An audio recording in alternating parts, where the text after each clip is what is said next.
नमस्कार, स्वागत है आप सभी का रिपब्लिक भारत पर। मैं हूं आपके साथ सुजाता, मेरे साथ मौजूद हैं हिमानी और अंजलि। हम बात करेंगे आज की बड़ी खबर की। चंद्रशेखर यादव ने जो बयान दिया है, मुख्यमंत्री को इसका कोई ज्ञान ही नहीं है। नीतीश कुमार कहते हैं कि उन्हें उनके बयान की कोई जानकारी नहीं है। बड़ी खबर हम आपको बता रहे हैं। मुख्यमंत्री ये कहते हैं कि उनके कैबिनेट के मंत्री, उनके शिक्षा मंत्री ने क्या कहा है उनको कुछ पता नहीं है, इस बारे में उनको कोई जानकारी नहीं है। तो कल से इतनी लंबी चर्चा हो रही है, हर जगह इस बारे में इतनी प्रतिक्रियाएं आ रही हैं, लेकिन राज्य के मुख्यमंत्री पूरी तरह से अनजान बनने की कोशिश कर रहे हैं। कह रहे हैं कि उन्हें कुछ नहीं पता।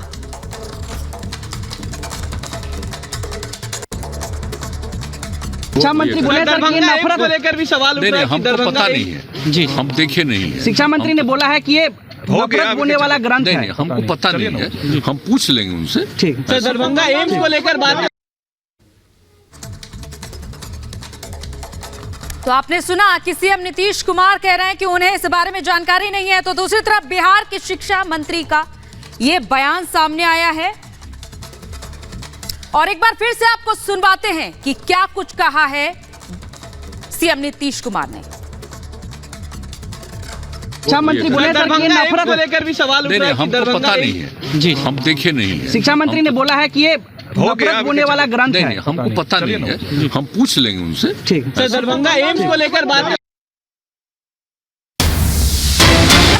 कि उन्हें इस बारे में जानकारी ही नहीं है। तो दूसरी तरफ ये देखा जा रहा है कि रामचरितमानस पर जिस तरह से सवाल उठाए हैं, उसके अंश पर उन्होंने कहा है कि वो सवाल उठा रहे हैं, वो अपनी बात पर अभी भी अडिग हैं। रोष देखा जा रहा है और बीजेपी ने बर्खास्त करने की मांग की है चंद्रशेखर को। शिक्षा मंत्री के इस बयान की कड़ी आलोचना हो रही है चारों तरफ और ये कहा जा रहा है बीजेपी की तरफ से कि मंत्री को तत्काल पद से हटाया जाए। जिस तरह से रामचरितमानस पर विवादित टिप्पणी की गई थी। हिमानी बिल्कुल। तो केंद्रीय मंत्री अश्विनी चौबे ने बिहार के शिक्षा मंत्री के बयान की आलोचना करते हुए तत्काल बर्खास्त करने की मांग की है। क्या कुछ और कहा है, आइए आपको सुनवाते हैं। रामचरितमानस सनातन, शाश्वत और भारत का एक ज्ञान का तंत्र है। रामचरितमानस के बारे में जिस मंत्री ने इस बात को कहा है वो अभिज्ञ है, अज्ञानी मंत्री है। उनको ज्ञान सीखने की आवश्यकता है। अपने बयान पे अडिग है बाबा, बोल रहे हैं कि ये करोड़ों लोगों की श्रद्धा पर ये जो चोट उन्होंने पहुंचाया है, ये सनातन धर्मावलंबी कभी भी इसको बर्दाश्त नहीं करेगी। सनातन धर्म में रामचरितमानस वो केवल एक धर्म के लिए नहीं, मनुष्य के जीवन को जीने के लिए राह बताया गया है। ये अज्ञानी शिक्षा मंत्री हैं, उन्हें ज्ञान सीखने की जरूरत। माफी मांगने के लिए भी तैयार? माफी मांगना चाहिए, देशवासियों से माफी मांगनी चाहिए। तो किस रूप में विरोध करेंगे बाबा? आप लोग क्या विरोध करेंगे इसका? मैंने कहा जब अज्ञानी हो, अब अज्ञानी के पास विरोध की बात क्या है? अज्ञानी है, उनको ज्ञान सीखना चाहिए। कहते हैं कि वो जाति वर्ण व्यवस्था के बारे में जो लिखा हुआ है वो गलत है। वहाँ पर चरितमानस में कहीं जाति वर्ण व्यवस्था की बात नहीं कही गई है। रामचरितमानस राम का आदर्श है, राम के जीवन का आदर्श है, जो लोकतंत्र के, आज के लोकतंत्र के लिए समीचीन है। ये तो बार बार बोल रहे हैं कि रामचरितमानस ऐसा नफरत का ग्रंथ है। रामचरितमानस मानव जीवन के ग्रंथी का, मानव जीवन को जोड़ने का ग्रंथ है। ये बोल रहे हैं कि जलाना चाहिए इसको बाबा। मैंने कहा ना कि ऐसे गंदे लोग जो अनपढ़ अज्ञानी लोग हैं, उनको रामचरितमानस के बारे में जिनको जानकारी नहीं है, ऐसे लोगों को रामचरितमानस के बारे में ये कहना ये अन्यायपूर्ण है। ऐसे लोगों को बर्खास्त करना चाहिए। तो केंद्रीय मंत्री अश्विनी चौबे को आप यहां पर सुन रहे थे, बर्खास्त करने की मांग भी कर रहे हैं, अज्ञानी भी बता रहे हैं।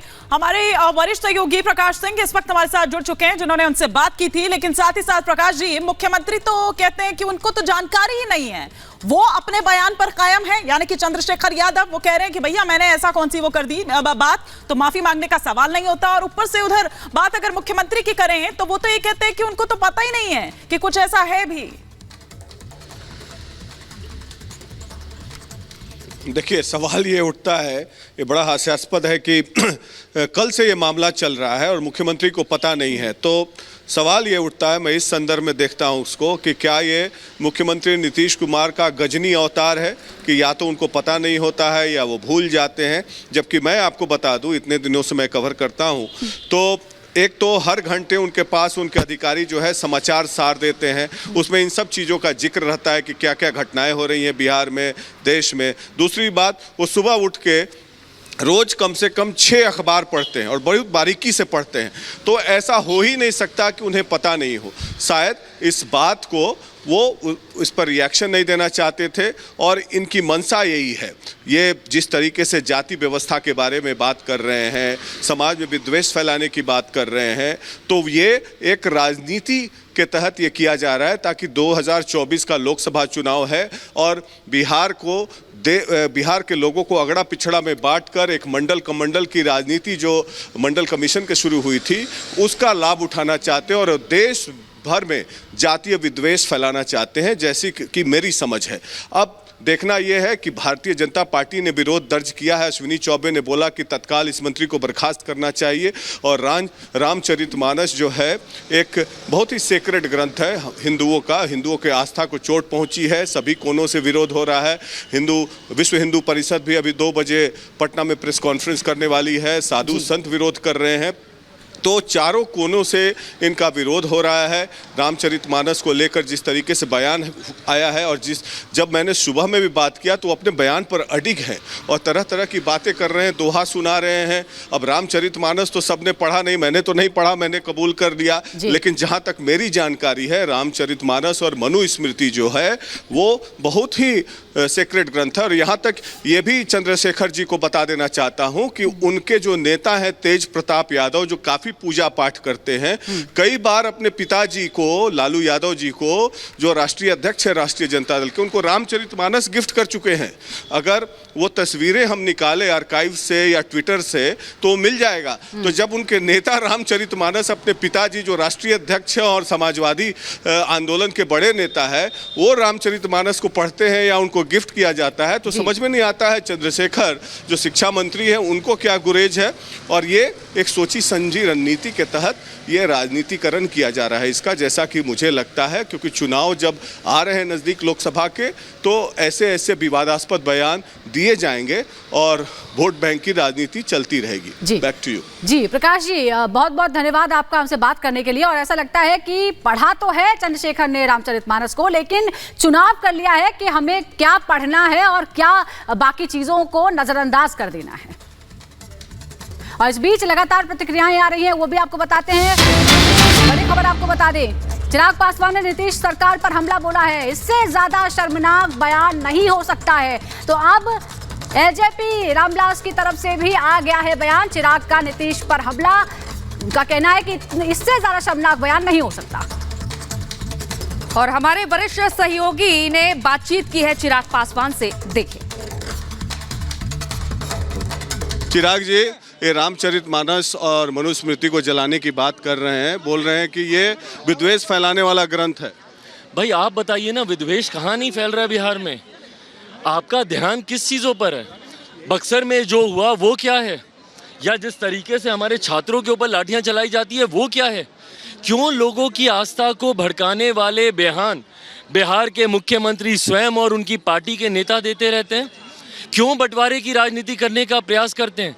क्यों बिहार में माहौल को खराब करने का ये लोग प्रयास करते हैं? बिहार इन लोगों से संभलता नहीं। जो मुख्यमंत्री ने खुद बंटवारे की राजनीति कर कर कर सत्ता की चाबी अपने हाथ में रखी हो, सत्ता की कुर्सी तक पहुंचे ही वो बंटवारे की राजनीति कर कर कर दलित महादलित को बांटकर, पिछड़ा अति पिछड़ा को बांटकर, महिला पुरुष तक में जो इस तरीके से विवादित बयान जो मुख्यमंत्री देते हों, उनकी सोच ही यही रही है। भाई लोगों की आस्था के आप से खिलवाड़ करना कहीं से उचित। आप रामचरितमानस और मनुस्मृति को किस रूप में लेते हैं? क्योंकि काफ़ी साधु संत इस बयान का चंद्रशेखर जी के, जो शिक्षा मंत्री हैं बिहार के, उसका विरोध कर रहे हैं। भाई इस तरीके के बयान से परहेज करना चाहिए। जो लोगों की आस्था से जो जुड़ा हो, जो लोगों की आस्था से जुड़ा हो, उससे परहेज करते हुए जो सही मायनों में जो ज्वलंत विषय है उसके ऊपर चर्चा होनी चाहिए। चर्चा होनी चाहिए बक्सर के किसानों को लेकर, पूरे बिहार के किसानों को लेकर। पर किस तरीके से बक्सर में किसानों की पिटाई की गई, किस तरीके से उनकी परिवार की महिला छोटे छोटे बच्चों को शिक्षा मंत्री को इस्तीफा देना चाहिए। उसका समाधान शिक्षा मंत्री को इस्तीफा देना इस तरीके के बयान देंगे तो वो इस्तीफा नहीं भी देंगे तो अगली बार जनता उनको हटा देगी। तेजस्वी यादव से क्या मांग करते हैं, उनको हटा दें उनको या नीतीश जी को? इस तरीके के बयान वाले नेताओं से परहेज होना चाहिए। और बिहार के बाद अब बात करते हैं दिल्ली की। दिल्ली के कंझावला मामले की अगर बात करें तो फॉरेंसिक टीम जो कि गुजरात से आई है और वो दरअसल उस गाड़ी